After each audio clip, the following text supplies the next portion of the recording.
Hello mga bata! Ang asignatura natin ngayon ay Science 3, Quarter 3. Tayo ngayon ay nasa Week 7. Ating pag-uusapan at pag-aaralan ang tungkol sa gamit ng tunog. Ang tunog ay isang anyo ng enerhiya na nalilikha sa pamamagitan ng pag-vibrate na nalilikha sa pag-urong-sulong ng isang bagay. Ang malakas na vibration ay nakalilikha ng malakas na tunog, samantalang ang maikli at mahinang vibrations ay nakalilikha naman ng mahinang tunog. Subukang ipikit ang iyong mga mata. Ano-anong tunog ang iyong naririnig? Saan-saan ba nagmumula ang tunog? Ang layunin natin sa araling ito ay inaasahang mailalarawan mo ang gamit ng mga tunog sa ating pamumuhay. Pinagmumulan ng tunog. Ang tunog ay maaaring magsimula sa pag-iglap o snap ng daliri, pagpapalakpak, pagpadyak o kahit sa pag-aayos lamang ng iyong mga gamit. Maaari din pagmula ng tunog ang ating pagsasalita, pagtawa, pag-iyak, pagsipol at pagkanta dahil sa pag-vibrate ng ating vocal cords. Ang iba't iba namang instrumentong pangmusika ay nakalilikha ng tunog sa pamamagitan ng paghampas gaya ng tambol, paghihip gaya ng torotot at trumpeta, pagkalabit ng string gaya ng gitara at violin, at pagkalog gaya ng marakas at iba pa. Marami ding bagay sa ating paligid ang pinagmumulan ng tunog gaya ng radyo, telebisyon, telepono o cellphones, orasan, bell o kampana at mga sasakyan. Maging ang mga hayop ay pinagmumulan din ng iba't ibang tunog gaya ng huni ng ibon at tahol ng aso. Gamit naman ng tunog.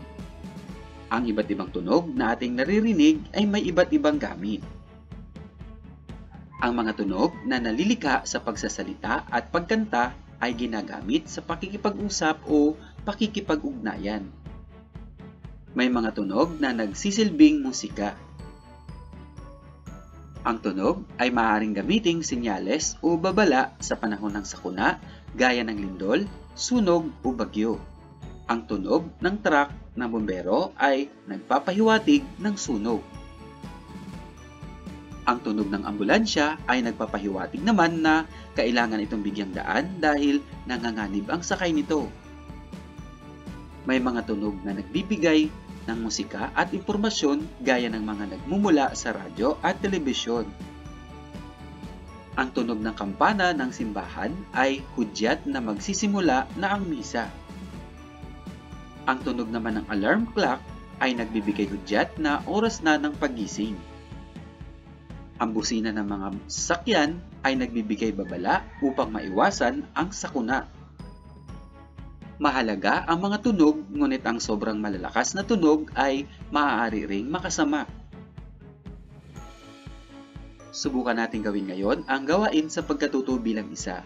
Lagyan ng check ang mga bagay na pinagmumulan ng tunog. Number 1, check. Number 2, check. Number 3, check. Number 4, check. Number 5, check. Para naman sa gawain sa pagkatuto bilang dalawa, hanapin sa hanay B ang gamit ng tunog sa mga larawan sa hanay A. Isulat ang letra ng tamang sagot sa iyong sagutang papel. Para sa hanay A, number 1, ito ba ay A, nagbibigay babala na may nakasakay na nasa panganib? B, ito ba ay ginagamit sa pakikipag-ugnayan? C, nagbibigay impormasyon at musika? D, hudyat na may tao sa pintuan o gate? O E, nagbibigay hudyat ng oras na ng pagising? At ang tamang sagot, letter C. Number 2, ito ba ay A, nagbibigay babala na may nakasakay na nasa panganib? B, ito ba ay ginagamit sa pakikipag-ugnayan? C, ito ba ay nagbibigay impormasyon at musika? O D, ito ba ay hudyat na may tao sa pintuan o gate? At E, ito ba ay nagbibigay hudyat ng oras na ng pagising? Ang tamang sagot ay letter A. Para sa number 3, ito ba ay nagbibigay babala na may nakasakay na nasa panganib? B. Ito ba ay ginagamit sa pakikipag-ugnayan? C. Ito ba ay nagbibigay impormasyon at musika? D. Ito ba ay hudyat na ng may tao sa pintuan o gate? E. Ito ba ay nagbibigay hudyat ng oras na ng pagising?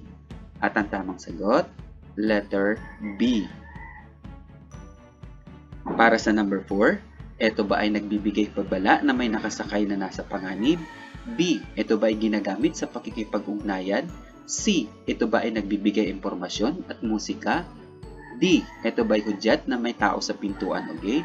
O E. Ito ba ay nagbibigay hudyat na ng oras ng pagising? Ang tamang sagot, letter E.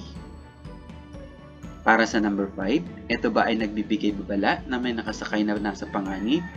B. Ito ba ay ginagamit sa pakikipag-ugnayan? C. Ito ba ay nagbibigay impormasyon at musika? D. Ito ba ay hudyat na may tao sa pintuan o gate? O E.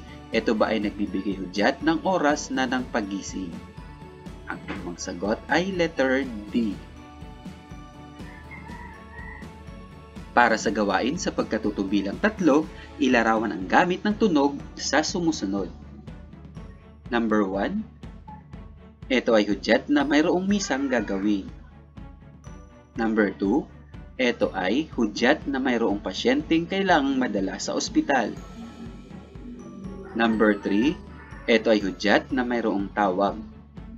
Number 4, ito ay ginagamit ng mga pulis at referee upang makatawag pansin sa tao o players. Number 5, ito ay nagsisilbing babala upang maiwasan ang sakuna. Para sa gawain sa pagkatutubilang 4, magbigay ng 3 pangyayaring maaaring maganap kung walang tunog tayong naririnig sa ating kapaligiran. Number 1 o maaaring kasagutan ay, kung wala pong tunog, ang sasakyan maaari po itong magdulot ng sakuna. Number 2, kung walang tunog ang alarm clock, hindi po tayo magigising ng maaga. At number 3, kung walang tunog ang TV at radyo, hindi tayo malilibang sa panonood at pakikinig. Para sa gawain sa pagkatutubilang 5, batay sa iyong napag-aralan, punan ang mind map at sagutin ang tanong sa ibaba. Gamit ng tunog. Maaaring bilang babala, bilang libangan, bilang impormasyon, at bilang pakikipag-ugnayan. Bakit mahalaga ang tunog?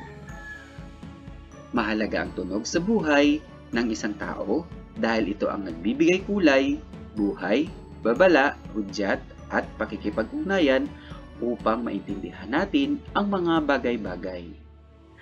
Ayan, sana may natutunan kayo sa isa na naman nating aralin. Hanggang sa muli, ang ating sanggunian ay Pivot 4A, Science 3, Learner's Material, Quarter 3, Week 7. Thank you for watching and God bless everyone.